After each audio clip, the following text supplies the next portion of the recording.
One word, and I hit you again. One word, and I'll hit you again. A threat. A boundary. A man attempting to interrupt a cycle that was never his to interrupt. But what Tyrion does not understand, what the show never lets him understand, is that he is not correcting Joffrey.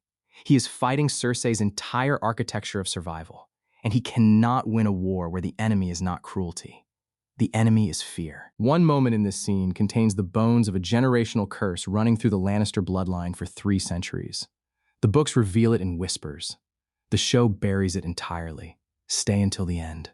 I will show you the wound that made Cersei create Joffrey, and why Tyrion's slaps were always going to fail. To calculate the atmospheric pressure of this kennel at Winterfell, we must understand what Tyrion is actually facing. Joffrey does not wake up this morning as an independent actor. He wakes up as a vessel. He is the depository for Cersei's power, her validation, her proof that she was worth something in a world that told her she was only worth her womb and her beauty. Tyrion is attempting to correct a child. But Joffrey is not a child to Cersei. Joffrey is a mirror. He is the reflection of her will made flesh.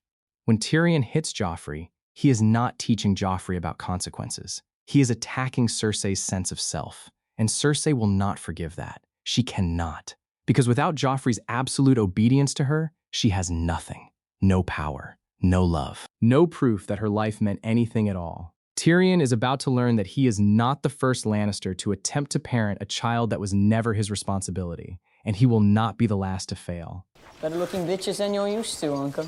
Joffrey opens by sexually demeaning Tyrion in front of witnesses. This is not cruelty born from childhood ignorance. This is cruelty born from learned behavior. Joffrey has watched his mother unmake men with words. He has learned that language can be a weapon when wielded by someone with power. He has learned that the person who speaks last speaks loudest.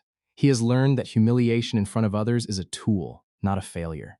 Transmitted narcissism. The inheritance of narcissistic traits not through genetics, but through environmental modeling.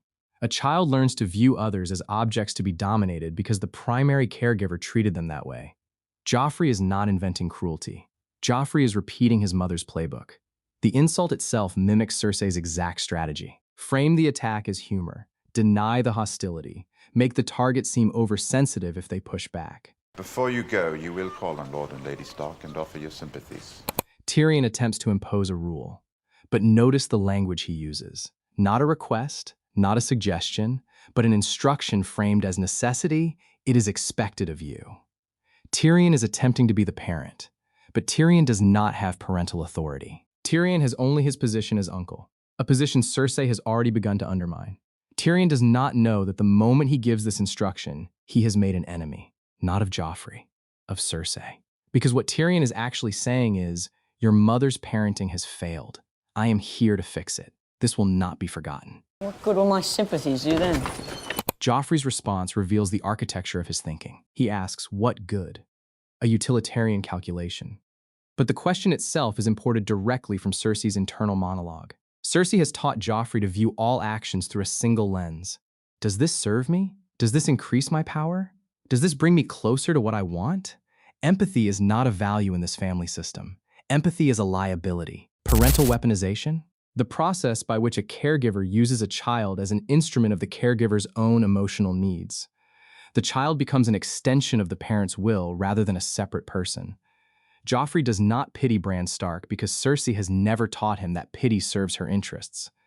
But Cersei has taught him that cruelty and indifference serve as armor. Indifference makes you look powerful. Indifference makes others fear you. The boy means nothing to me. Oh, I can't stand the wailing of women. Now Joffrey escalates into explicit cruelty. He removes the mask. He states, clearly, that human suffering is irrelevant to him. But where does this come from? Watch Cersei in the later seasons. Watch her dismiss the suffering of her own children when their deaths no longer serve her narrative. Watch her feel nothing. Joffrey is not a monster born. Joffrey is a monster created, systemically, deliberately, over 13 years of being told that his comfort matters more than anyone else's survival. His mother has made him the center of the universe. The universe does not revolve around other people's pain. The universe revolves around Joffrey. And now he has internalized this so completely that the suffering of a fallen child is literally incomprehensible to him. It is noise. It is an inconvenience. Narcissistic supply deprivation. the panic and rage that emerges when a narcissist cannot extract validation, power, or emotional response from others. Joffrey experiences the Starks' grief as an affront. They are not performing for him. They are withdrawn into their own trauma, and this withdrawal means Joffrey cannot use them. He cannot get what he needs from them, so he expresses contempt. One word, and I hit you again. Tyrion does something Cersei never does. He enforces a consequence. The slap arrives not as punishment for words, but as an interruption of a pattern. Tyrion is saying, "This line exists. You have crossed it." But Tyrion does not understand the architecture he is stepping into. He does not understand that Joffrey has never received a consequence from his primary attachment figure. Cersei has taught Joffrey that he is above consequence, that his status shields him, that his mother will defend him. Tyrion is attempting to introduce accountability into a system that was deliberately designed to eliminate it. Insecure attachment rupture, the destabilization that occurs when a child receives conflicting signals from different authority figures. One teaches safety through protection from all consequences, another introduces consequences suddenly and without the context of consistent love. Joffrey experiences Tyrion's slap not as correction, but as betrayal. An adult has failed to protect his special status. An adult has suggested he is ordinary, that rules apply to him. I'm telling Mother. Go. Tell her. Joffrey's response is pure instinct. He does not apologize. He does not reflect. He does not recognize the justice of the boundary. He runs to his mother. This is not cowardice. This is conditioning. Joffrey has been taught that his mother is his shield, that she will defend him regardless of what he has done, that her love is not conditioned on his behavior. It is absolute and unconditional. In psychological terms, this is called secure attachment to a narcissist. Joffrey trusts his mother completely. His mother has taught him that trust is warranted because she will prioritize his wishes over all other considerations. He does not fear punishment. He only fears that his mother might not be present to protect him. Tyrion does something strategically brilliant and psychologically naive. He removes the threat by granting permission. Go. Tell her. He is saying, "I am not afraid of your mother. I am not backing down. I am not afraid of what will happen when you run to her." But Tyrion does not understand that he has just announced his own defeat, because Cersei will back Joffrey. Cersei will not merely back him. She will make Tyrion pay for the humiliation. Tyrion has just made himself a target, not because he hit Joffrey, but because he suggested that Cersei's son needed correction. He suggested that Cersei's parenting was insufficient, and Cersei will never forgive him for that. But first you will get to Lord and Lady Stark, and you will fall on your knees in front of them and tell them how very sorry you are, that you are at their service and that all your prayers are with them. Do you understand? Tyrion is now lecturing. He is giving instructions. But notice that Tyrion is performing the role of parent, and Joffrey does not have a parent willing to share custody. Cersei is a totalizing presence. She does not tolerate other voices in Joffrey's upbringing. When Tyrion steps into this role, he is not teaching Joffrey about decency. He is competing with Cersei for Joffrey's loyalty, and Joffrey will never choose Tyrion. Because Cersei has spent 13 years conditioning him to believe that she is the only authority that matters. She is the only love that is real. Everyone else is a threat or a vassal. You can't. Do you understand? Joffrey does not answer. His silence is not confused. It is defiant. Joffrey is communicating. "I do not accept your authority. You are not my parent. My mother has taught me to recognize you as irrelevant." Tyrion hits him again. The slap is not angrier than the first two. It follows the same pattern. But now Tyrion is hitting a child, not because he believes the slap will teach, but because the slap is the only language Joffrey might understand. But Joffrey will not learn from the slap. Joffrey will only learn that Tyrion is a threat who must be reported, defended against, neutralized. The slap has sealed Tyrion's fate, not in Joffrey's mind, but in Cersei's. The prince will remember that, little lord. The Hound speaks. The Hound is a man who has survived by reading power. And the Hound understands something Tyrion does not. The prince will remember that. But what will he remember? Will he remember that he was wrong? That he should feel shame? No. Joffrey will remember humiliation. He will remember the moment a man who was supposed to be beneath him struck him in front of witnesses. He will remember that his mother was not there to protect him. He will remember that he was powerless. And he will spend the rest of his life ensuring that moment never happens again. He will become crueler, more paranoid, more savage. Because Joffrey has learned the lesson his mother never taught him. Vulnerability can be weaponized against you. But here's what the show never told you. The books reveal something far more sinister than the show's surface narrative. The books show us that Cersei's relationship with Joffrey is not love. It is possession. It is a narcissist's most perfect relationship. A person who is completely dependent, completely bound to her, completely unable to leave. In the novels, Cersei's interior monologue reveals that she does not care if Joffrey is a good person. She does not care if he is cruel. She only cares that he remains hers, that he remains loyal to her, that he never develops the autonomy to leave her. Tyrion does not understand this. Tyrion believes that if he can just teach Joffrey to be decent, the boy might become redeemable. But Tyrion does not understand that Joffrey's indecency is not a bug in Cersei's system. It is a feature. It ensures that Joffrey will always need her. It ensures that Joffrey will always turn to her first. It ensures that she will never lose power over him. If you are still watching, you have earned the knowledge that separates the show from the source material. Like the video, if this framework rewires how you see the Lannister family. Now let me show you what the books reveal about this family's actual architecture. In A Feast for Crows, Cersei receives correspondence that the show never depicts. Tywin has written to her about her methods of raising Joffrey. The letters are not kind. Tywin recognizes immediately that Cersei is creating a monster. He sees that by removing all consequences from Joffrey's life, Cersei is ensuring that Joffrey will become a liability to House Lannister. Tywin has built the family through iron discipline. He is ruled through fear and consequence. He understands that a ruler who has never experienced the weight of his own decisions will become reckless.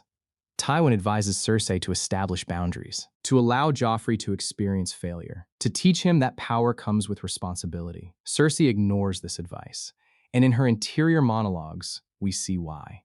Because accepting that Joffrey needs discipline would mean accepting that she has failed as a mother. It would mean admitting that her approach has been catastrophic. Cersei cannot tolerate this knowledge, so she rejects Tywin's counsel and doubles down on protection. She creates a king who has no internal restraint. The omission in the show is this entire correspondence. The show presents Joffrey as a monster who emerged from nowhere. The books present Joffrey as a carefully cultivated weapon that Cersei sharpened because she could not bear the thought of his independence. The show depicts Cersei as a protective mother, a mother who loves her son, a mother who would do anything for him. The books reveal something far more disturbing. In her POV chapters, Cersei reveals that she does not actually love Joffrey. She loves what Joffrey represents. She loves that he is a king. She loves that he bears the name Baratheon, which means she has won against Robert. She loves that he is her proof of power. But the actual boy, the actual person, is secondary. When Joffrey disobeys her, she does not respond with maternal forgiveness. She responds with rage. When Joffrey becomes unreliable, she does not respond with concern. She responds with strategic calculation about how to use him differently. The show softens this into a mother's love gone wrong. The books reveal it as narcissistic possession masquerading as maternal love. Cersei does not love Joffrey. She loves the reflection she sees in Joffrey, a reflection of herself as powerful, vindicated, worthy. The moment Joffrey stops serving that narcissistic function, Cersei begins to resent him. The softening in the show protects the audience from understanding the actual horror, that Joffrey was never loved as a person. He was only valued as an instrument. The show presents Joffrey's cruelty as emerging gradually, accelerating over the course of the series. We watch him become a tyrant. We watch him become a monster. We are invited to speculate about when he crossed the line from normal boy to psychopath. The books reveal a different timeline. In the novels, Joffrey is already completely broken by the events of A Game of Thrones. His baseline is already monstrous. The show compresses this. It allows us to see Joffrey as a child who might have been salvaged. The books reveal that Joffrey was unsalvageable from the beginning because Cersei deliberately ensured this. The reordering matters because it changes how we read Tyrion's attempt at correction. In the show, we imagine that one boundary, applied consistently, might have changed Joffrey's trajectory. In the books, we understand that Joffrey was already irredeemable before he ever came north. Tyrion was not attempting to save a boy. He was attempting to save a boy who had already been destroyed. The timeline reveals that Cersei did not merely fail to parent Joffrey effectively. She deliberately created him as damaged. She chose this outcome because a damaged king is a king who needs her. The books do not give us Cersei's immediate response to Tyrion hitting Joffrey, but they do give us her interior monologue about threats to Joffrey, about perceived challenges to her authority, about any adult who suggests that Joffrey needs guidance beyond what she provides. And in those passages, we see something crystalline. Cersei's rage is not protective. It is competitive. Cersei experiences Tyrion's attempt to correct Joffrey as a personal attack. She does not think, perhaps Tyrion is right and Joffrey does need discipline. She thinks, this man has challenged my authority over my son. He has suggested that I am insufficient as a mother. He has broken the hierarchy that I have constructed. The wound beneath this is not about Joffrey. It is about Cersei herself. Cersei was raised by a father who never acknowledged her power. Tywin viewed Cersei as a tool, valuable for her appearance, for her bloodline, for her ability to produce heirs, but not for her mind or her will. Cersei swore that when she had power, she would never let anyone diminish her again. Joffrey is the vehicle of that power. Joffrey is the throne. When Tyrion threatens to diminish Joffrey, he is threatening to diminish Cersei. And Cersei will burn the world rather than experience that diminishment again. Now you see what Tyrion never understood. He was not fighting Joffrey's cruelty. He was fighting Cersei's generational wound. He was fighting a woman who was abused by her father and swore that she would create a king who would give her what her father never did. Absolute power, absolute validation, absolute control. Joffrey was never going to learn from Tyrion's slaps, because Joffrey was never supposed to learn. Joffrey was supposed to remain dependent. Joffrey was supposed to be the vehicle of Cersei's power, not his own person. You will never watch this scene the same way again. The question becomes not, why did Tyrion hit Joffrey? But how many generations back does this wound run? Tywin abused Cersei. Cersei weaponized Joffrey. And Tyrion, who was abused by the same father, attempted to be the good parent. But Tyrion did not understand that you cannot parent alone. You cannot establish boundaries alone. You cannot teach a child to see themselves as a separate person when the primary caregiver has decided the child must remain merged with her will. The real world shows us the same pattern everywhere. The parent who was denied power creates a child to wield it for them. The parent who was invalidated creates a child who must validate them. The parent who was abused creates a child who must heal them. Tyrion's 3 slaps could never have mattered because Joffrey was not the problem. Cersei's untreated wound was the problem, and Tyrion did not know how to heal that. No slap could. Did Tyrion actually believe that 3 moments of correction could undo 13 years of psychological engineering by Cersei? Or was he hitting Joffrey to prove something to himself about his own powerlessness? Drop your thoughts in the comments below. I'll see you in the next.